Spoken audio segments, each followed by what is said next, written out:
Welcome back to the Pottery. I'm Tess, and I'm so grateful you made room for yourself today. Wherever you are, standing at the sink, driving to work, or just taking a rare, quiet moment, I want you to acknowledge what it took to be here.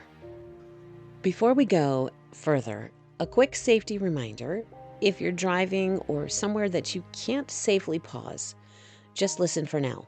All journaling and reflection is here for you. And whenever you're ready and in a safe space, please honor your own safety above all. Now, let's take a breath together. Feel your feet on the ground. Let your body know that you're safe. This space, it's yours. No judgment, just belonging. Last week, I asked you to put yourself on your own calendar, to make and keep a date just for you. Did you do it? If so, what did you choose? How did it feel? Even if you only managed 5 minutes, and if you didn't keep that promise, that's okay. Life isn't about perfection. It's about the intention to show up again and again. Here's your first journal invitation. I want you to pause and write. How did your self-care time go, or what got in the way? No shame here, just gentle noticing. Let's write that down. Let's talk about small acts. The cup of tea, the walk around the block, 5 minutes of music, or sitting quietly with yourself. Maybe you think, but that's not enough. Here's the truth.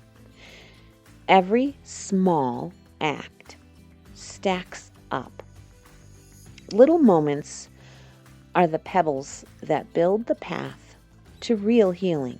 There's nothing too small to matter. Small acts signal to your heart that say, I'm worth showing up for. So let's step into why this works. Neuroscientists at Stanford, like Dr. B.J. Fogg, have shown that small habits, consistently celebrated, actually rewire your brain. Each little win releases dopamine, making you more likely to try it again. Seriously, a 2009 UCLA study found that even the tiniest acts of kindness release oxytocin, your body's stress shield. And Harvard's long-term research has shown over and over that it's these small, daily nurturing acts, not even grand gestures, tiny little acts that protect our hearts, lighten our moods, and build true well-being over the years. So when you make time for yourself, you're not being indulgent. You're giving your body and your mind a dose of actual, real medicine. You're growing stronger, one gentle act at a time. I want to let you in on something real, because I know I'm not alone in this. Recently, I had to make a huge decision. One I never wanted to make. One that honestly hurts. I won't get into the details, but I realized my health, my peace, even my very battery had run low. Stress, for me, maybe for you too, doesn't just make life harder. it makes me sicker. So I had to put myself first. Not because it was easy and not because it made sense to everybody else. Because honestly, it made sense to no one but me. But because deep down, it was the only way forward. Sometimes loving those around you means loving yourself fiercely enough to set boundaries that no one else can see. And sometimes you have to listen to that small, steady voice inside. The one that knows what's best for you, even when it's scary, even when it feels like a sacrifice. It could even be the biggest sacrifice you've ever made. So I get it. To love myself enough to protect my own well-being, to heal no matter what it takes. It's not simple or tidy. It's uncomfortable and it's raw. But I know one thing. We are always stronger than we think. If you're listening and you're at a crossroad, if it feels tough to put yourself first, know that you are not alone and you are absolutely allowed to choose you. You know, I recently received an email from a listener that moved me deeply. And I want to share her words with you because I know so many of us feel this way, but don't always speak it out loud. And she writes, I'm a teacher at the end of her summer break. Most would expect me to be recharged, light, and mellow, but I'm not. At least not at the level that I should be. I've been an educator for a while now and often feel this low-key sense of shock when the summer comes to an end, since I'm still feeling exhausted, weighed down, and even anxious. It's always been a bit of a mystery to me why I feel this way, while my coworkers seem to be coming into our first days on a full tank of gas. There were no papers to read, parents to call, or meetings to attend these past 2 months. So why do I end summer with this feeling like I must have wasted it since I wasn't feeling so much lighter than when it began? Listening and writing through episode 3 this past week, the last days of my break helped me answer this question that I find myself asking. I realized that while I had fewer actual tasks to perform since it was summer, I never let my mind slow down. I was able to put down my grading pen, but not my mental load. As I considered the never-ending list in the background, which was stressing me and zapping my energy, it clicked. I was just exchanging one weight for a different one. I moved from winding down the school year tasks to the blend of all the chores put off to summer when I'd have more time and thinking about the upcoming school year. After decompressing from the beautiful chaos of being in the classroom, there wasn't a genuine pause. There were no moments of purposeful refueling or letting myself just be. I wish I had been more mindful these past weeks, but it's my goal to start now by taking advantage of small moments where I can lighten my mental load or at least put it down for a few minutes. Annie, thank you for sharing your truth and letting us all remember that we're not alone when we feel tired or uncertain, no matter what the season. And if anyone else out there relates to Annie's letter, I want you to hear this too.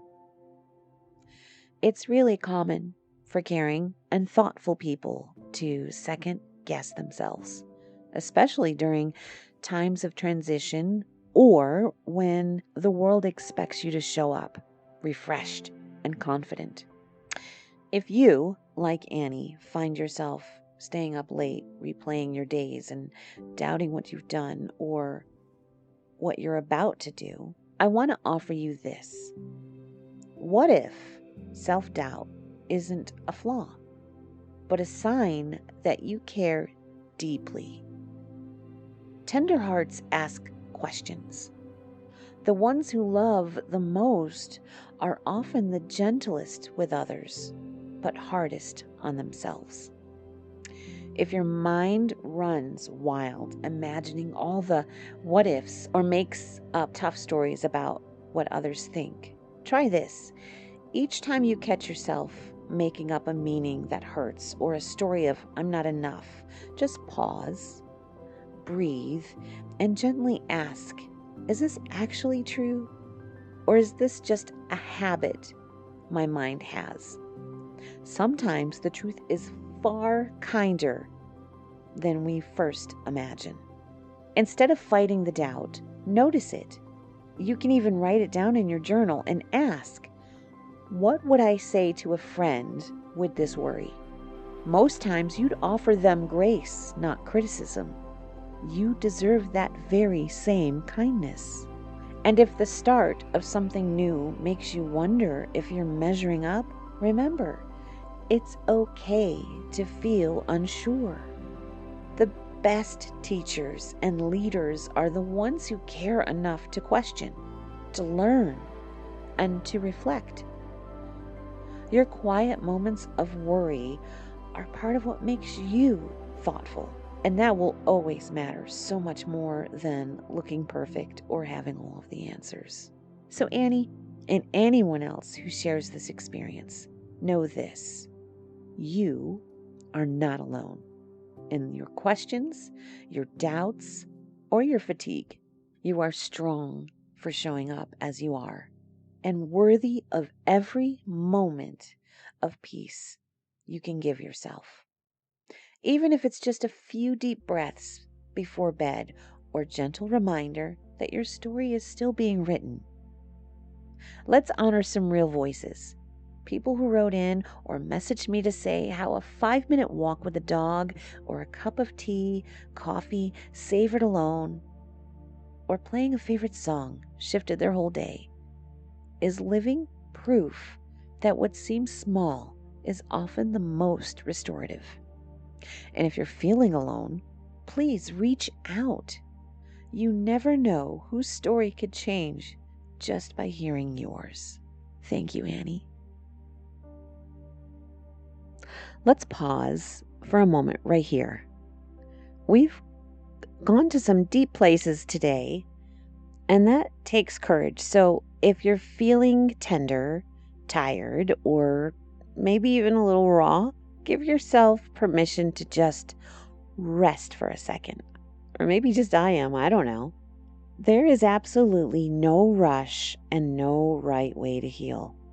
This whole journey is about taking it one breath and one small act at a time, at your own pace. Sometimes just letting yourself feel, just allowing the silence is a powerful step.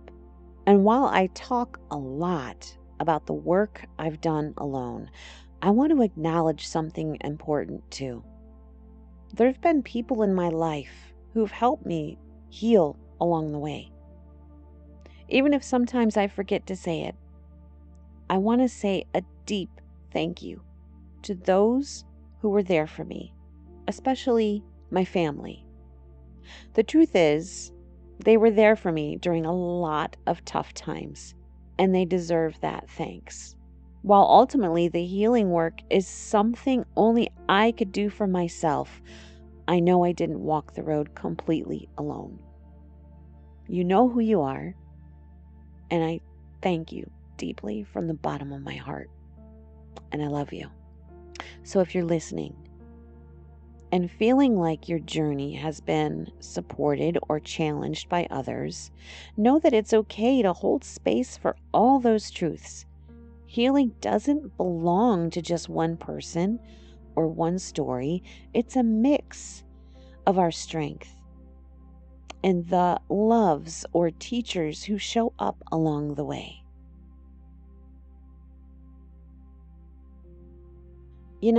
Listening to Annie's honesty and reading the thoughts so many of you have shared has me reflecting on my own story. I often talk about the strength it takes to keep going, but if I'm honest, I didn't always know I could do it, so I was terrified. I grew up without a strong female role model. My parents battled alcoholism. My older siblings, 6 brothers and 3 sisters, were mostly gone, and by 14, I'd moved out, trying to find safety where there wasn't much to grab onto. There were moments where I honestly didn't know where to turn to, when the world felt like it was resting on my shoulders alone. And for years, even as recent as the other day, I'd ask myself, how did I end up so resilient? Who taught me how to stand back up? And the truth is, sometimes I had to be my own guide, making it up as I went, fighting for the next step forward because no one else could take it for me. But as I look back now, I also see the places where help did show up, even if I didn't always acknowledge it at the time. My brother Jim, for instance, he's always been my safe place, and he continues to be a soft place to land, even while navigating the hardest chapters of my life. And I want to say there were others too, friends, family, Chuck, whose support mattered and who deserves appreciation for the times he was there when life got rough. I realize now that while the journey was mine, I didn't walk every mile alone. I want you to hear this.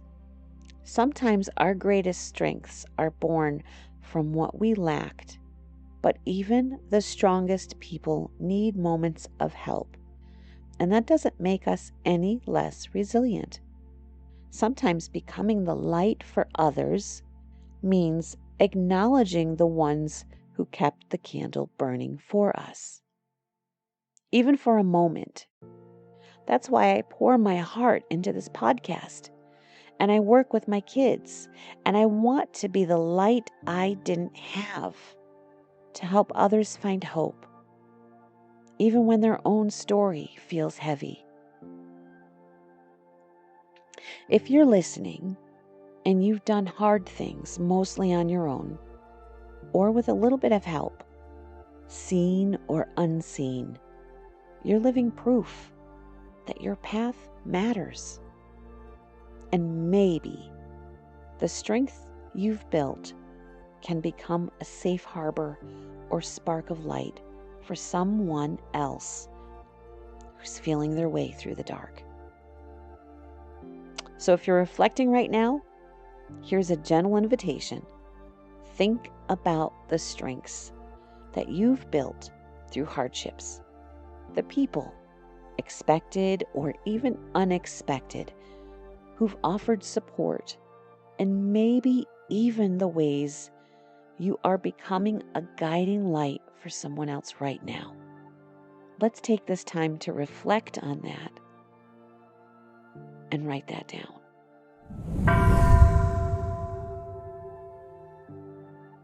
Let's take a pause together. You have done the hardest part. You've reflected.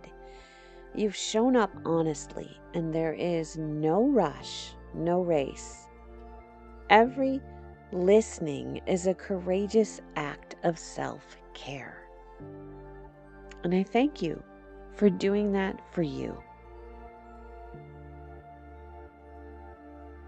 Before we go any further, I want to give you a little warning. What we're about to do is going to get deep. This is your invitation to pause if you're driving, walking, or doing anything that needs your full attention. Please make sure you're in a safe, comfortable space where you can close your eyes and really give yourself this next few minutes. If you need to come back to it later, that's totally okay. Honor your timing. This moment is for you and only you. All right. If you're ready, let's begin. Go ahead and close your eyes or soften your gaze. Let your hands rest in your lap. Take a deep breath. Take the deepest breath you've taken all day and let it out slowly. Let your shoulders drop and feel your body sink into wherever you are. I want you to notice that right now you are safe. This space is yours. Now, in your mind's eye, imagine you're holding a bag. A simple, soft sack or brown bag, whatever color you like,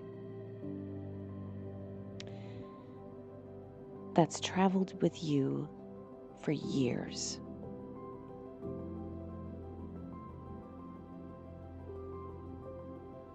It feels heavier than it should. You just have to take a peek inside. What is making this bag so heavy? And you see that inside it's filled with feathers.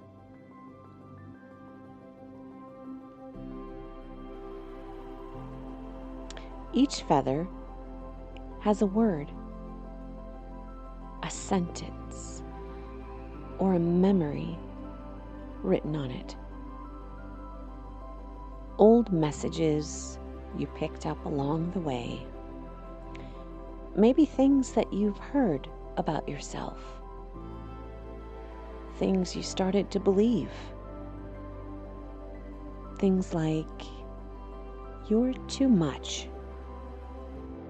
Or you're not enough. You always mess things up. You don't belong. Or you'll never change.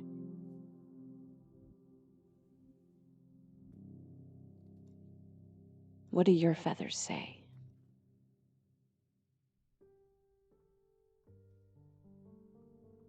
There's a lot of feathers in that bag, aren't there?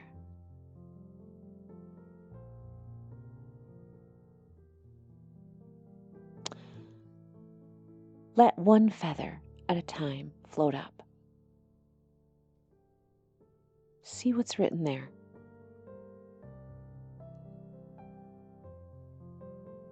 Notice how long you've carried it. Notice where it came from. And who handed that feather to you? And when they handed it to you. Maybe you handed it to yourself. I want you to feel in your heart, does this feather really belong to you? Or is this something that you can set down? I want you to let the bag open as a gentle wind starts to move through your space. go ahead and open up your bag. You don't have to let go of them all at once, just the ones that feel ready. And notice how a single feather, no matter how light, can add up over the years to real weight. Imagine yourself opening your fingers. Watch each old, heavy feather lift and just dance away on the breeze, up, up, up, disappearing until the air feels lighter, clearer.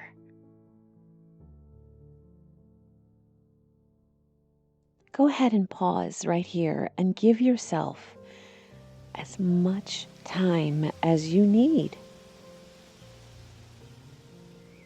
Get rid of as many feathers as you need. Get rid of them all if you can. But they don't belong to you. Now, you feel your hand reach inside the bag.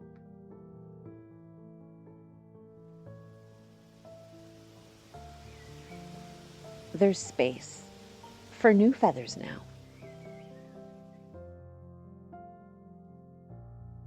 This is your chance to pick new words, new truths.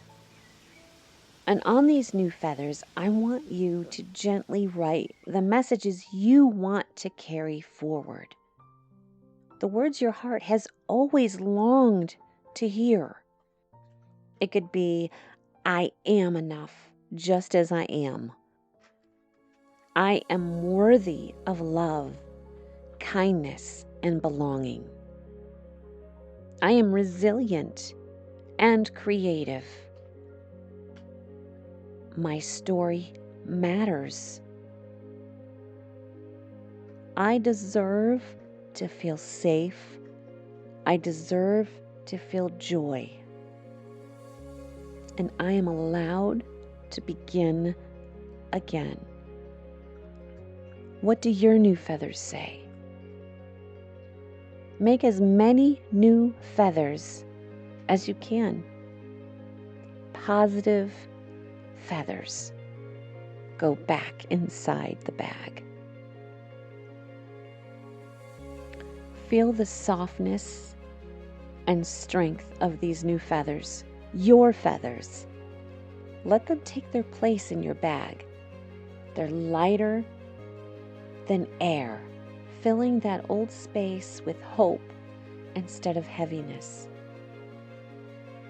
I want you to pause here and breathe deep and notice how your heart feels when you let go of what was never truly yours and replace those old messages with new, loving truths. Imagine the possibilities for your life when you carry only what builds you up, not what drags you down. If at any point you need more time, go ahead and pause the podcast. And if you need to come back, know that this meditation will be waiting for you whenever you're ready. When you feel complete, slowly come back to the room. Open your eyes or look around you gently with compassion. I want you to take a moment to thank yourself for being brave enough to let go and brave enough to write something new.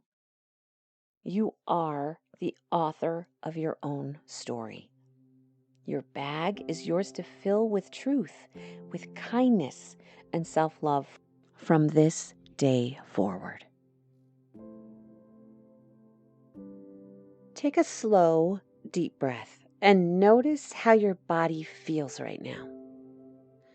You just gave yourself the gift of letting go and choosing something new. If you shed some old feathers today, or even just noticed one you're still holding, that's real progress. There's no requirement to have it all sorted out or to feel instantly lighter. Healing unfolds at its own pace. Before you move on to anything else, I want you to give yourself a moment to just be here. Maybe you want to write down what came up for you. So let's do that together now. This is your time to reach for your journal.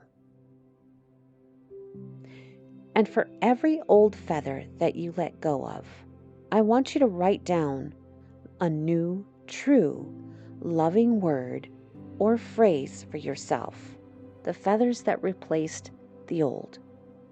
These could be the things like, I am enough, I am creative, I am worthy of kindness, or anything your heart needs to hear.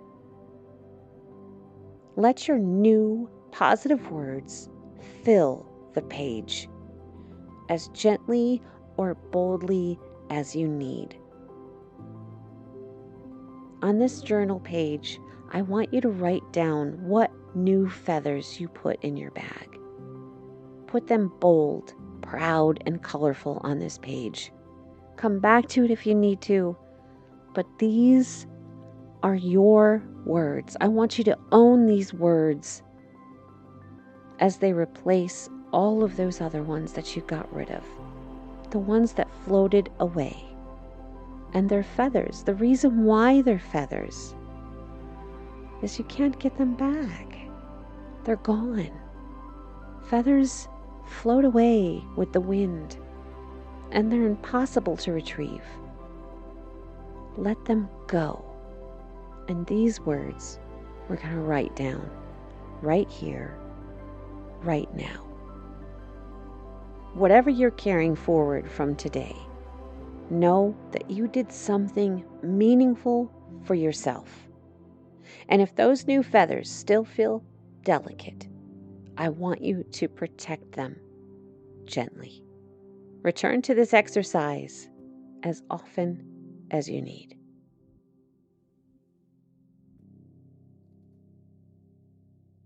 If you feel like sharing what you wrote down, those new words or truths you're choosing, I'd love to hear from you. You can send me an email, reach out on social media, or even just speak those words aloud to yourself as a kind of promise. And remember, your story and your voice make this community richer and stronger. And whether you share with the world or keep it in your heart, take a moment to really notice the difference. Each positive truth that you write for yourself becomes a seed for healing, and maybe even light for someone else in your life who needs to believe those gentle words too.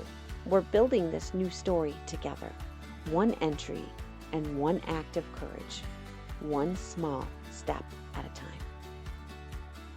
As we close today, I want to remind you, healing and self-love aren't about getting it all perfect. They're about showing up as you are and choosing whenever you can to believe something kinder about yourself. Every small act adds up. Every time you make space for joy, every time you let go of an old feather, every truth you claim on the page of your journal, you are rewriting your story. If today's episode helped you, I invite you to stay connected with our community outside the podcast. You can find me on YouTube, TikTok, Facebook, and on Patreon. Just search for Mantra Mud or go straight to mantramud.com with 2 Ds for all of the links in one place. If you want to go deeper and support the show, you can order the Pottery Journal there too and link up with me on Patreon. It's the guided journal I created to help you grow, reflect, and stay inspired on your own journey. Every purchase on the show helps keep this podcast going, and it means the world to me. Next week, we'll be digging even deeper into building self-trust, especially on your hardest days. and turning healing into an everyday practice that you can lean on no matter what's going on around you. Make sure you're following the podcast on my socials so you never miss an episode. I can't wait to share more with you. Place your hand over your heart. Take a final deep, loving breath for yourself. And remember, mensana incorpore sano, healthy mind and healthy body. Thank you for being here, for all that you're becoming, and for all the light that you bring. Take care, and I'll see you next week.